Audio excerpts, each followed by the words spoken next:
Oke, saya jawab pertanyaannya dan ini adalah pembuktian ya. Siapa sebenarnya biang kerok dari gagalnya Indonesia menjadi tuan rumah Piala Dunia U20? Bukan orang Indonesia, sekali lagi bukan orang Indonesia. Bukan Pak Ganjar, bukan Gubernur Bali, bukan si A, si B. Biang kerok gagalnya Indonesia menjadi tuan rumah Piala Dunia U20 adalah timnas Israel. Karena apa? Karena mereka lolos.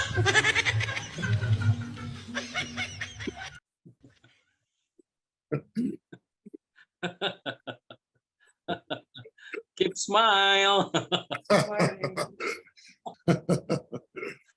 Aduh, kirain siapa ya? Luar biasa.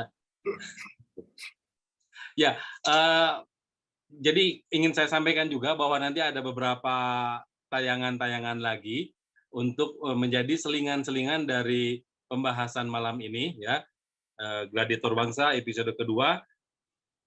Selanjutnya kembali kami persilakan untuk Dr. Mary untuk memberikan paparan lagi nih tentang mungkin sesuai tema politik ekonomi dan kebangsaan dari kacamata Dr. Mary sebagai pakar ataupun dosen di bidang political economy and part dependence theories. Silakan, Dokter. Terima kasih Kang Porta. Sebelum ke political economy, saya ingin sedikit melanjutkan yang Prof. Richard tadi sebutkan mengenai values dan moral. Jadi Pak Richard, kalau kita bicara values dan moral, kan masing-masing bangsa punya standar sendiri-sendiri. Kemudian tadi Pak Richard berbicara mengenai principles Pancasila itu sendiri, kan.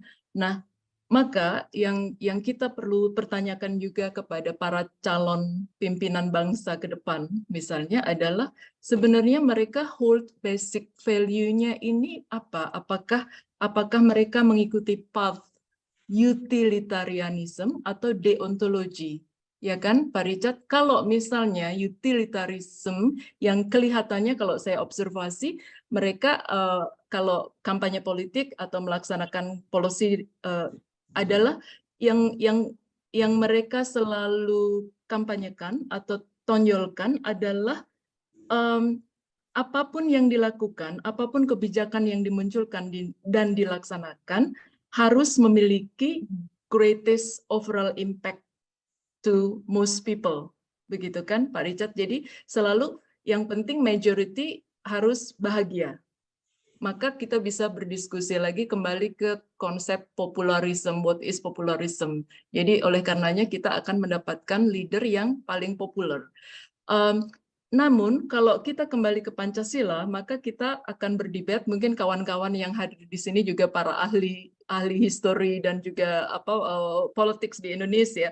Jadi maka akan debatnya adalah deontologi, prinsipal yang harus kita hold Pancasila ini tidak bisa dikompromis gitu ya. Tidak ada kompromi, harus Pancasila, deontologi. Nah, sekarang ada konflik antara practical reality, jadi political reality dengan deontologi Pancasila ini sendiri yang mungkin kalau kita nanti ke depan memiliki tamu-tamu calon pemimpin bangsa, maka mereka mungkin perlu kita minta berbicara ini bagaimana mereka bisa harmoniskan antara deontological base value Pancasila dengan political reality yang utilitarism.